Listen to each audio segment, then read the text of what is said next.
Hey there, everyone. Welcome back to another episode of the Creepy Fox True Scary Stories podcast. Today's theme revolves around spring break, which you'd think would be a great time for relaxation and peace.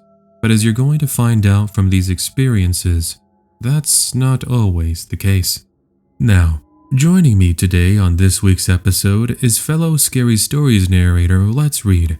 You'll hear him a little bit later in the episode. Speaking of Let's Read, in case you didn't know, the next episode of my animated series, Aria of Emerald Hearts, is going to be featuring our good friend. I'm really excited for y'all to see that. It should be done in a couple of months, so make sure to stay tuned for the updates. But with that said, sit back, relax, and enjoy. Hi Creepy Fox. I just recently discovered your channel and I've been binge watching all of your episodes since. The Home Alone stories are the ones I really can relate to. I've had my fair share of scary things happen, but the one that stands out the most is the one I'm sharing right now. It was spring break 2009, and I found myself at my local park with my fellow classmates. You see, a week before spring break, our Spanish teacher had assigned us to film a little 5-minute skit in Spanish with the groups we were assigned to. Being the more tech-savvy of the group, I was in charge of handling the camera work, as well as doing the final edits on my computer since I knew we were going to be having multiple takes. Spoiler alert, we did have many of them, and it was a pain having to get through all the footage. But I'm not going to spend too much time talking about all the "that's what she said" jokes we made. After we had finished filming, and we stopped at a nearby Little Caesars Pizza to grab dinner, my classmate Erica and her mother dropped me off at my house. And I now start to relax and unwind a bit. That is, for about 10 minutes. You see, I began to tell myself, let's just get the editing out of the way. If I wait, I'm going to regret trying to get it done last minute on Sunday night, as it was due on the Monday back at school, and it was already Friday. Well, after a quick shower, I get into my bed, pull out the laptop, and I start to transfer the footage and do my edits. That lasted for about 25 minutes. There's a light rain beginning to fall outside my window, and I'm all cozy in my blankets. But suddenly, I was startled by a noise. Now, I was working with sound effects in that moment, and I had my headphones on. Thus, at first, I thought maybe it was from my computer. I played the sound again, but I wasn't able to match it up with what I had heard. So I listened closely for a few seconds, and now I'm able to hear the sounds of shuffling footsteps coming from somewhere in my home. I started to freak out because I knew it couldn't have been my parents. They weren't going to be home for another couple of hours as they had gone to a family friend's party. I was close friends with the neighbor, and my parents did tell me that if I needed anything, I could call them, but they wouldn't just be in my home walking about, would they? I needed answers. And while part of me says just stay in the room, lock the door, and call 911, I opted instead to sneak out of my room and make my way down the dark, quiet hallway. Speaking of it being dark, the whole entire house had its lights off. My room was the only one with illumination, unless of course you count the night lights and whatever bit of light is shining from outside through the windows. Not much, since it was raining and the moonlight was pretty covered up by the clouds.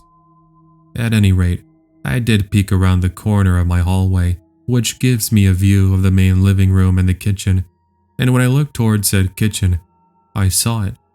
A hooded figure wearing gloves, with a huge knife and flashlight, looking into our cabinets, and also putting some leftover change into a backpack. I was this close to freaking out and yelling at the top of my lungs, and even though the moment seemed to have gone slower than a snail stuck in molasses, I managed to focus my attention toward my parents' room, which is right next to me.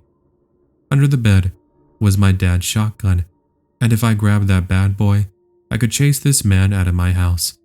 Well, sure enough, I grabbed the shotgun and load in some rounds, and just as the creep actually walks into the room and shines the flashlight in my direction, his expression changes as I point the shotgun right at him. He nopes out of the doorway, books it back into the kitchen, and I follow him as I saw he jumps out the back door that's in the back living room. I made sure to lock that door seconds later, and it's now at this moment I can see the screen door had been cut, presumably by the knife. It took me about a minute to calm my nerves down. I was shaking with fear and anxiety, but I do pull out my phone to call 911. Fast forward 4 to 5 minutes later, and police officers are practically storming down my neighborhood, waking up any neighbors who might have already been asleep in the process. I spoke with one of the officers, and I gave them the best description as I could. Meanwhile, others searched the nearby streets, but unfortunately, nothing did ever come up, even all these years later. If there's one good thing, apart from the fact I was unharmed, he didn't make off with too many valuable items. Just about $100 or so from a savings jar in the kitchen, and some random DVDs from the living room. For the weeks following after the break-in, I stopped staying alone, and our family did invest into cameras and a home security system. For context, this is from the perspective of a male. I was 13 years old when this occurred, and it stands as one of the more freakier incidents in my life. My family and I decided to go to Tijuana to visit my aunt and cousins for a couple of days. While the experience didn't take place in Mexico, it does take place the night before we got there, in San Diego, California. The reason we had stopped in San Diego instead of just continuing on another hour and a half deep into southern Tijuana was because my dad, who had been driving, since my mom doesn't know how to drive, was completely exhausted and wanted to get some rest.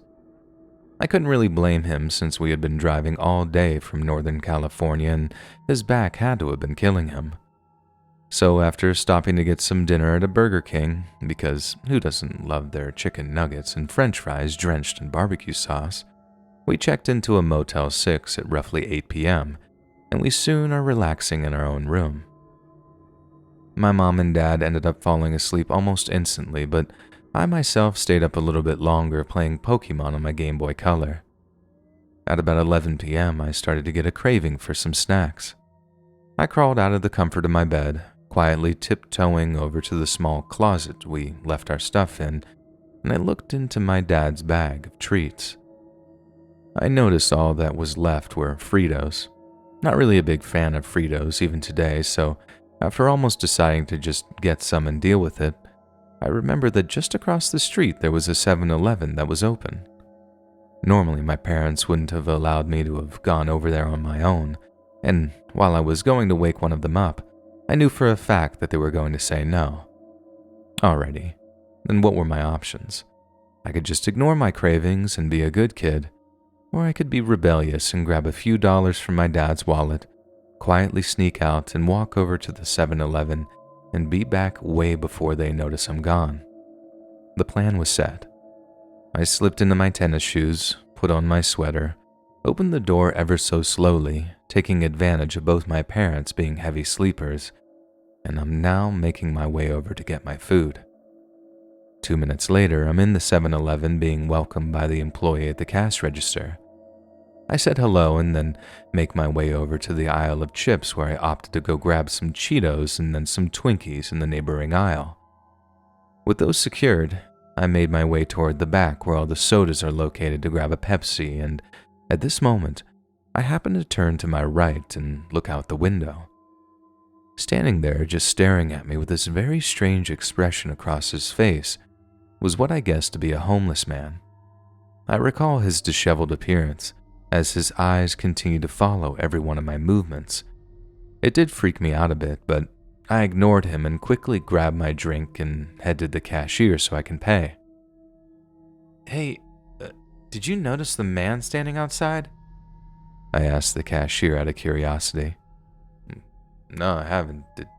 Did he do something to you?" He asked me while scanning my snacks and placing them into a little plastic bag. "Oh, I guess it's nothing really. Sorry I asked." He hands over my food and I'm now ready to return to the motel to enjoy my salty and sugary snacks. This night, however, was going to take a turn for the worst. As I exit the 7-Eleven, I'm immediately interrupted by the homeless man who was staring at me a minute earlier outside the window. I looked over to him and I thought he was going to ask me for money, so I quickened my pace. He starts to quicken his pace as well, and in my head I'm telling myself, tell him to go away or something.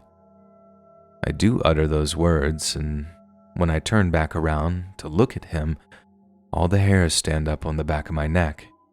He's now got a pocket knife, and he's telling me to hand over any money or valuables I have on me.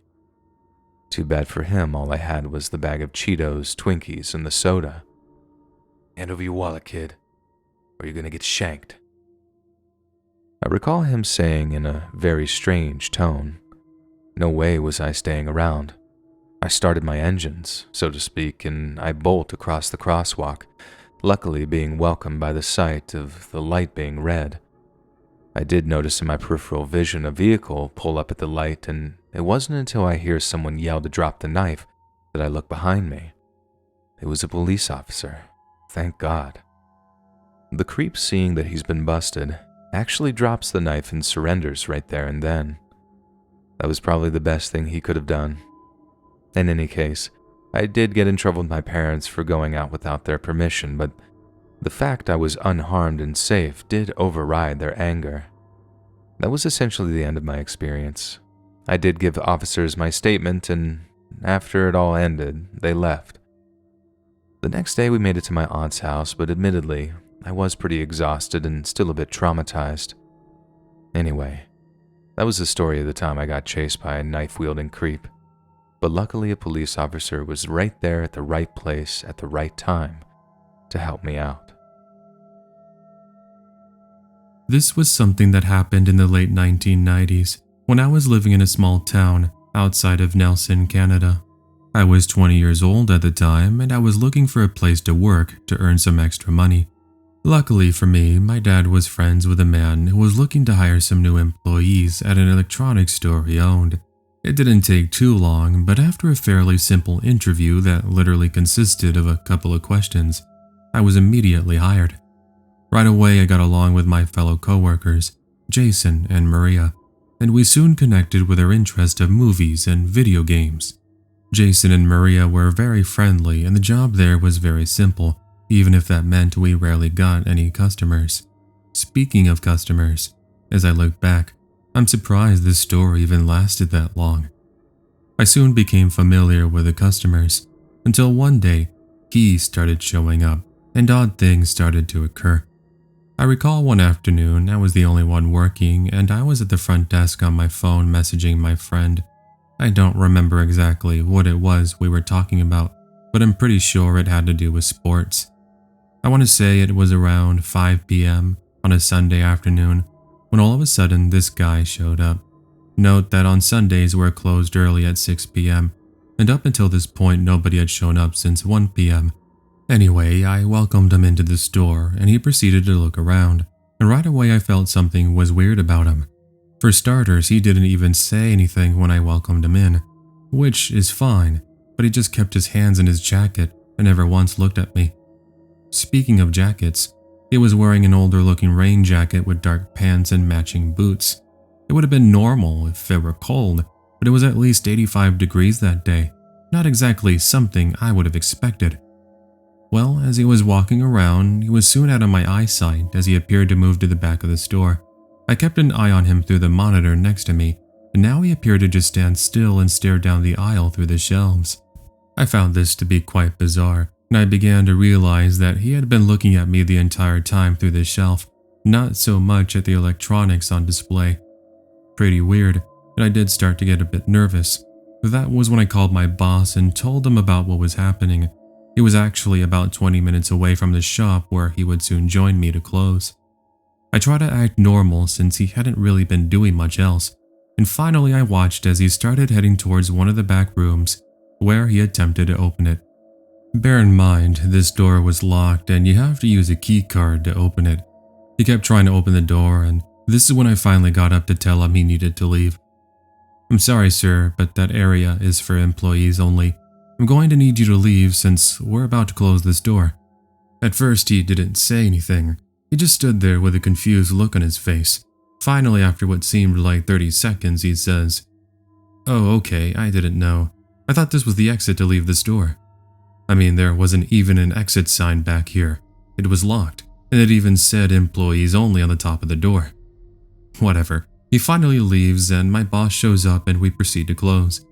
Now, since I thought perhaps that stranger was just confused or something, I don't mention it to my boss. That was just the first occurrence with him, however. It was only going to get worse. Over the series of the next couple of days, there would often be times I'd be alone at the store, and the same man would show up. Each and every time he'd do the same thing. He'd just stand there for minutes at a time, staring off into the distance, before just leaving without saying a word. One afternoon, I'm working with my friend Maria. The regular customers had been showing up, and all was going well. Suddenly, Maria and I started hearing what sounded like yelling towards the end of the store. We noticed it was the same stranger guy yelling at this younger couple, apparently saying that they were in his way. This time around, we called the security guard who works nearby and he was able to get him to leave. Finally, we told my boss about it, and he said we can call police officers. After all, we did have him on camera. They took our information and they said they'd be on the lookout for him. It's funny because as soon as that happened, he seemed to have disappeared. That was until one evening. It's spring break and I've got a week off from university. I was in the back office working on some final paperwork and my coworker Jason had left about 15 minutes before me. As a note, the front door is locked and all the lights inside are turned off, except for the lights in the office that I was in. Out of nowhere, I ended up hearing the sound of glass crashing, and I was able to hear the alarm go off in the store, and that's when I knew something was happening.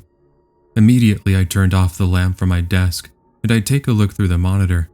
It was hard to tell at first, but I was able to see a series of spotlights making their way around the store, and I could even hear what sounded like things being tossed around. From the monitor as well, I'm able to see a group of 3 people holding pistols and one with a crowbar, placing things into bags and filling them with electronics we had out. iPods, laptops, you name it. I remember I sat there frozen in the back office, not knowing what to expect. After all, my only exit was right in front of me, through the locked door that unless you had a key for, you couldn't get in. Well, I started to relax, telling myself, okay, well, even if they are taking things from the store, there's no way they can get into the back room. After all, you just locked the door from inside, and you have the only key.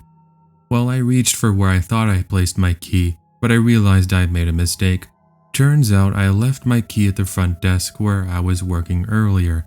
So even though I could leave, though why would I because there's men inside this shop with guns, they could still possibly use that key if they find it to open the door. But luckily they never do. But I'm stuck, left thinking that at any moment they were going to find the key, break in, and possibly shoot me. Luckily though, our alarm is set to call police officers anytime it does go off, so I knew that they would be here at any moment. I sighed a breath of relief thinking I'd be safe, but then I can see the door handle begin to jingle. The voice is heard, and I finally start to connect everything. The voice I was hearing was the same voice of the stranger who had been showing up to the store. I knew it. That's why he looked so familiar in the footage I was looking at, even though it was sort of blurry. Open the door, or this isn't going to end well for you, I can still remember him saying. I reminded him that police were on the way, but that doesn't stop them from kicking at the door. Finally, however, for what seemed like an eternity, they left the store with nothing but the sound of the alarms ringing.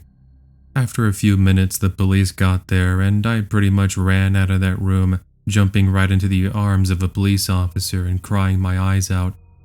I, of course, gave them all the descriptions I could, and after a few days, using my description as well as the grainy footage, the police were actually able to locate them about 2 weeks later, and they were arrested.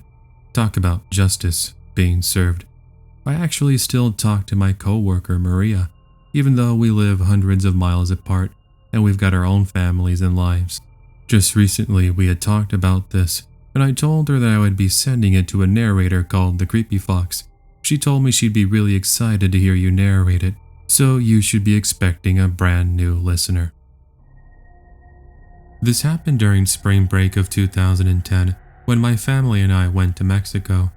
That year, my family and I rented one of those large vans that could fit up to 10 people. These are the kinds you see large families traveling in anytime they're going on road trips. We'd spent a day road tripping out in the countryside after spending some time in Jalisco. Since we were still about 8 hours from my aunt and uncle's house, we had decided we would stay at a motel in this small town out in the middle of nowhere. Now, I can't recall the exact name, but I do remember it being one of those typical small towns where there was more wilderness than people. It was about 7 p.m., and I remember the storm clouds beginning to descend into the valley next to us. With the sound of thunder in the near distance, we had checked into our rooms and we began to relax after being in the car all day. Let me quickly describe this motel. The motel had about, I'd say, 10 rooms, each back to back, and the building formed a sort of L shape. In the middle were 2 pools, which at the time were unoccupied. As for who was staying in each room, it was my sister, myself, and my 3 other cousins in one room, and the adults were in the other room at the very far end. At around 8 p.m., we decided we would go ahead and go into the pool for a bit to cool off from the warm and humid August evening. I remember we swam around as we went over the amazing sights we had seen throughout the day. I don't remember how long it was into the swimming, but we do recall seeing these 2 men who were dressed up in dark clothing with hoodies as they stood at the corner of the building, staring right over in our direction. At first we didn't mind them too much, but after about 15 minutes of them just standing and staring and talking on their cell phones, it did make us pretty nervous. After all, they were acting really suspicious and never once left the spot they were standing in. I should mention that this was during a time when you weren't really hearing about crime. It's not until recently you start hearing things about drug cartels, trafficking, shootings, and even kidnapping as well. But anyway, back to this time. We were still so scared that we decided to head back to the rooms. Of course, us being the naive teenagers we were, we never did mention it to anyone. Besides, there had to have been an explanation and maybe things would have settled down. That wouldn't be the case, however, later that evening. By now, it's around, I'd say 2 a.m., and there's a light rain hitting the windows of our rooms. Everybody else was asleep, and I was up playing FIFA on my PlayStation Portable. Seemingly out of nowhere, I could hear the sounds of something moving. I listened in, but I ignored it after the sound disappeared about 10 seconds later. Must be the rain. Or, maybe this is a sign I should head off to sleep. I'm starting to hear things. Sorry, FIFA. You're gonna have to wait till tomorrow. I turned off the game, but once again, the noise started. Curious about this, I get out of bed and I head over to where I think I hear the noise. As I turn into the hallway, I'm now in full view of the front door. This is where I'm able to see that the doorknob is beginning to move. Abren por favor. Somos seguridad. Necesitamos entrar su habitación ahora mismo, an eerie voice says. Translated, this was, "Open up. This is security. We need to enter your room right this instant." Normally, I would have just opened it right away, but the way the person sounded sure made it seem like they weren't really security. Also, remember, here I am with my family in a small town out in the middle of Nowheresville, and it being this late at night sure added to my suspicions. Thankfully, I do the smart thing. I go and head back to the room, and I now get on the phone, where I call the front desk. Unfortunately, no answer. And this is when moments later, I start hearing kicking at the door. By now, my cousins started to wake up, and now we're all confused as to what's going on. All this noise goes on for about 3 minutes, then finally it just stops. From here, all falls silent as we hear the sound of car tires screeching away. Thankfully, and finally, somebody answers the front desk telephone. Naturally, the conversation is in Spanish, but I'll go ahead and write it out in English just to make things easier, and that way you don't have to keep translating back and forth. Hi, we were just wondering, did you send security guards to our room because they were kicking at our door and telling us to open up? Sorry, but we never did send anybody. Are you sure you weren't just hearing things? No, I'm sure. Can you send somebody to come and check, please? They do send an actual security guard, and when they arrive, the front desk lady tells us it's okay to open the door. I open it, and here standing in front of us was one of the kind security guards we had seen earlier when we got here. It's now that our parents and the adults step out of their rooms due to all the commotion and noise. All we were able to find were a bunch of marks on the door, as well as imprints from the boots kicking at the door. The whole entire thing was such a huge disturbance that we actually ended up packing our things and we ended up leaving. I'll tell you, my uncle was a real champion for driving with only 4 hours of sleep.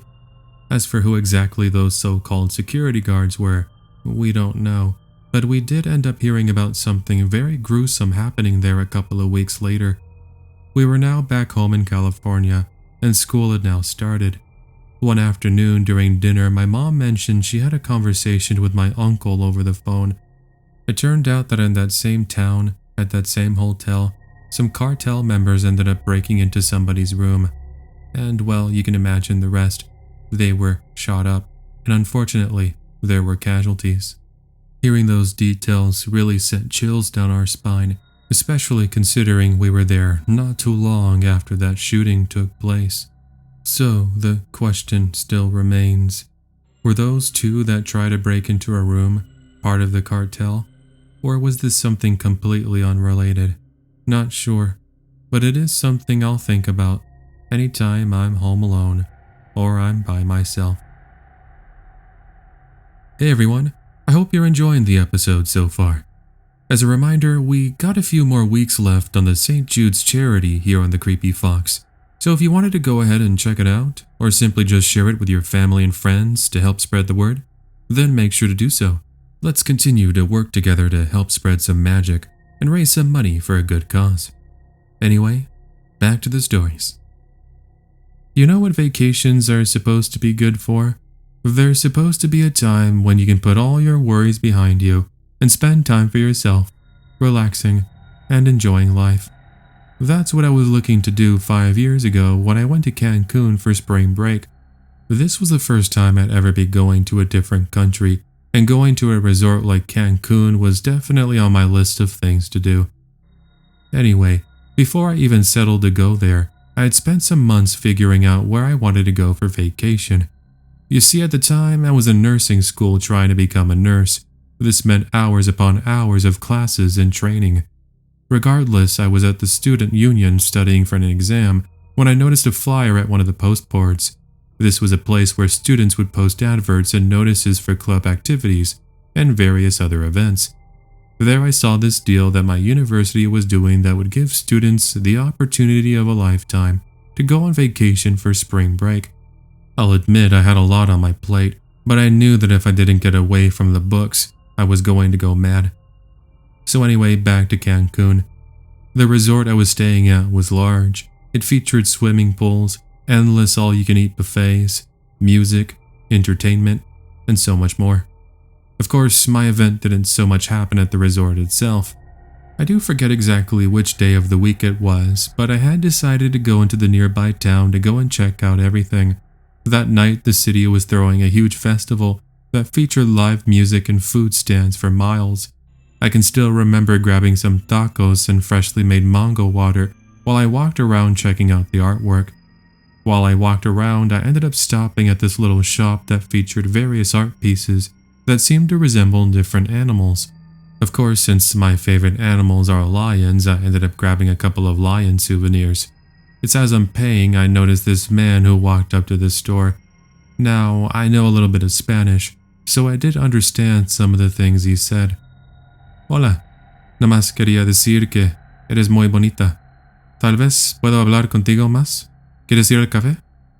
What I understood was he was saying that I was pretty and he wanted to go get some coffee with me.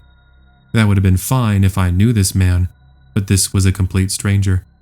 I was 19 at the time, mind you, and he was at least in his mid-40s. I kindly told him that I wasn't interested and I needed to get back to my hotel, and he ended up asking me which hotel I was staying at. Me being the naive 19-year-old I am, I told him which hotel I was at. I thought it was innocent enough, but I think more than anything he wanted to know where he could have best followed me. So I say my goodbyes and I continue to walk around for a bit before finally deciding to head back to the hotel. It's now around 11 p.m.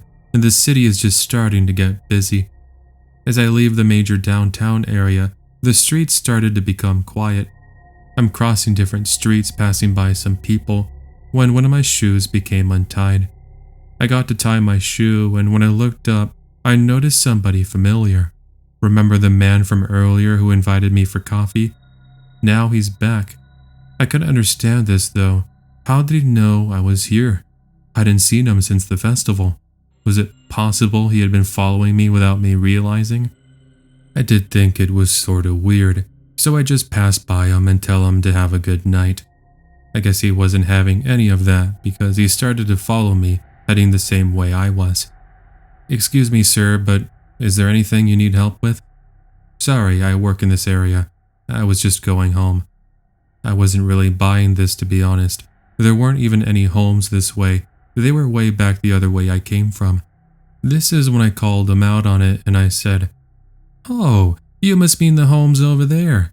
Yeah, because all that's over here are just resorts." He seemed to have acted nervous for a couple of seconds, and then he ended up walking away. Trust me, that wouldn't even be the last of him though. I'm now paranoid as I begin to enter the parking area of the resort. With the main building in my sight, I notice headlights approaching me. I didn't mind this too much until I heard somebody call out, "Agárenla," or "Get her." I turn around and there's two men in hoodies running up to me with a purpose. Seriously, here I am seconds from entering the resort and these two are trying to kidnap me. That wasn't going to happen. I start screaming like no tomorrow and I managed to catch the attention of a security guard who was nearby. They saw what was happening and the two chasing me run back to their minivan and take off into the night. I can still remember all the adrenaline I had as I started to explain what happened to the security guard. He ended up telling me that going out late at night on my own was definitely very risky because apparently this wasn't the first time that somebody almost got kidnapped. Safe to say that if it weren't for that security guard being there at the right place at the right time, I might not even be here to tell this story. Stay safe, friends, and try to enjoy your spring break vacation. Hey everyone, thanks for making it to the end of today's episode. If you enjoyed it and you're new around here, make sure to subscribe and turn on that notification bell. That way you'll get notified of any and all brand new Scary Stories content coming to the Creepy Fox. Also, check out the channel memberships option I have. It's the first link in the description of the video, or you can click the button under the video that says join. You can get early video access to every upcoming episode of the Creepy Fox podcast, with no advertisements whatsoever. You can also get shoutouts in future videos, custom channel emotes, discounts on merchandise, and your choice of any artwork we have featured on the channel. You can check out the levels to see which one might be best for you. Speaking of channel members, I want to go ahead and give them a shout out right now. Thank you to Robbie, Haiti, Spunky the Nutcase, Bo, Rice and Beans, Scott, Sean, Corey, Blazed Goddess, Linz, and Maribel. Thank you also to the regular viewers who like the videos, leave comments, and share them with their family and friends. Make sure to check out the brand new single we produced with artist Dory Lou using the links in the pinned comment if you haven't heard the song already. And check out the St. Jude's charity we're running to raise money for kids underneath the video. With that, I bid you all a good evening. Be safe, take care, and have an amazing day.